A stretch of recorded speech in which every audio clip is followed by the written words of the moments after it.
እቲ ሰብኣይ ሳልሳይ ምኽሪ ክትነግሮ ሃረር ኢሉ እናተጸበየ ክህሎ ኣቐዲመ እንታይ ኢለካ ነይረ በለቶ። እቲ ሰብኣይ ድማ ሰላም ናይ ህው ላይፍ ቻነል ተኸታተልቲ ዝኾንኩም በቢ ዘለኹሞ ከመይ ኣለኹም ደሕና ዲኹም? ኣነ ሰላም እግዚአብሔር ይመስገን። ከምቲ ኣነ ሰላም ዘለኹ ወስኹም በቢ ዘለኹሞ ሰላም ክትኮንለይ ናይ ኩሉ ግዜ ትምኒተ እዩ። ናይዚ ቻነል ተኸታተልቲ ዝኾንኩም ከም ናይ ኩሉ ግዜ መበረታዕኹም ኣይፈለየኒ።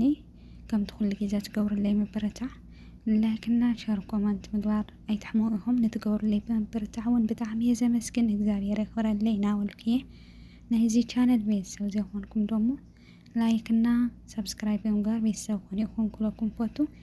ሎማዓንቲ ብሕፅር ዝበለት ስነ ጽሑፍ እየ ሒዘልኩም መፅአኒኹ። ኣነ ጠቓሚትና መሃሪ ዝኾነ ነገራት ሒዘልኩም ከም ዝመፅእ ኩሉ ግዜ ትፈልጡ ኢኹም እና ሎማዓንቲ እውን ሕፅር ዝበለ ስነ ጽሑፍ ሒዘልኩም ነኹ ግን ከዓ ወላ ሕፃር ኮይና መሃሪት እያ እና ናብኣኸም ብለኩም እየ ክሳብ መጨረሻ ተኸታተልኒ ኢኹም ክቡራት ኣሕዋተይ። ሓደ ሰብኣይ ኮፍ ኢሉ ኣብ ዓብዪ ሓሳብ ጥሒሉ ከሎ ሓንቲ ዑፍ ኣብ ርእሱ መፅያ ኮፍ በለት እሞ ነታ ዑፍ ብኢዱ ሒዙ ክቐትላ ደለየ። እታ ዑፍ ድማ በጃኻ ኣይትቕተለኒ ንዓኻ ዝጠቅም 3 ምኽሪ ከበካ እየ በለቶ። እቲ ሰብኣይ ድማ እንታይ ዓይነት ምኽሪ ዳያ ትበኒ እዛ ዑፍ ብምባል እስኪ ንገርኒ በላ። እታ ዑፍ ድማ ምኽራ ቀጸለት። ቀዳማይ ምኽረይ ኣብ ኢድካ ዘሎ ነገር ኣይትልቀቕ በለቶ። እቲ ካልኣይ ምኽረይ ድማ ብዝኾነ ነገር ዘጋጠመ ነገር ኣይትጠሓስ። እዚ ድሕሪ ምዝራባ ዑፍ ስቕ በለት። እቲ ሰብኣይ ድማ እቲ ሳልሳይ ምኽርኻ እስኪ ንገርኒ በላ። እታ ዑፍ ድማ እቲ ሳልሳይ ምኽረይ ንደቅኻን ንደቂ ደቅኻን ብጣዕሚ ጠቓሚ ምኽሪ እዩ እና እንተለቒቕካኒ ክነግረካ እየ እንተዘይለቒቕካኒ ግን ኩሉ ትኸስሮ ኣለኻ በለቶ። እቲ ሰብኣይ ድማ እታ ዑፍ ለቐቓ ነፊራ ድማ ኣብ ገረብ ዓለበት። በሊ ሕዚ እቲ ሳልሳይ ምኽሪ ንገርኒ በላ። እታ ዑፍ ድማ ከምዚ ብምባል መለሰትሉ። እቲ ሰብኣይ ሳልሳይ ምኽሪ ክትነግሮ ሃረር ኢሉ እናተጸበየ ክህሎ ኣቐዲመ እንታይ ኢለካ ነይረ በለቶ። እቲ ሰብኣይ ድማ እታ ቀዳመይቲ ኣብ ኢድካ ዘሎ ነገር ኣይትልቀቕ፣ እታ ካልአይቲ ድማ ብዝኾነን ብዝተገበረን ነገር ኣይትጠዓስ ኢልክኒ ነይርኪ በላ።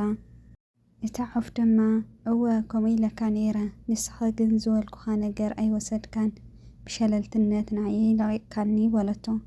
እቲ ሰብኣይ ድማ እሺ እተን 2 ስጭለ እታ ሳልሰይቲ ኸ በላ። እታ ሳልሰይቲ እውን ንዓኻን ንደቅኻን ንደቂ ደቅኻን ዝኸውን ኣብ ከብደይ ብዙሕ ወርቅን ብሩርን ነይርኒ። እተን 2 ቀዳሞት ምኽሪ ሰሚዕኻ ተዘይትለቀኒ ምረኸብካየ ነርካ ንዓኻ ንደቂ ደቅኻን ድማ መገልገለካ ነይሩ በለቶ። እቲ ሰብኣይ ድማ ብጣዕሚ ተጣዓሰ። እታ ካልአይቲ ምኽሪ እታ ሳልሰይቲ ምኽሪ እያ ብዝኾነን ብዘጋጠመን ነገር ኣይትጠዓስ።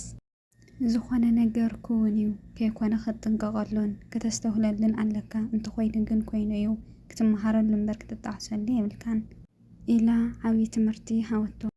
እምበር ኩራት ኣሕዋተይ ሎማዓንቲ ሒዘልኩም ዝመጸኹ ሓጻር ጽሕፍቲ ነዚኣ ትመስል ነይራ። ክትፈትውዋ ተስፋ ይገብር። እንተፈቲኹማ ከምቲ ናይ ኩሉ ግዜ ትገብረለይ ምብርታዕ ላይክና ሸር ከምኡውን ርኢትኩም እውን ኣቕመጡ ኢኹም። ብኻሊእ ብሓድሽ መሃርን መዘናግዕን ዝኾነ ቪድዮ ክሳዕ ንራኸብ። ሰናይ ግዜ ሰናይ ቅንያት ክኾነልኩም እናተመነኹ ምብርታዕኹም ኣይፈልየኒ ክቡራት ኣሕዋተይ።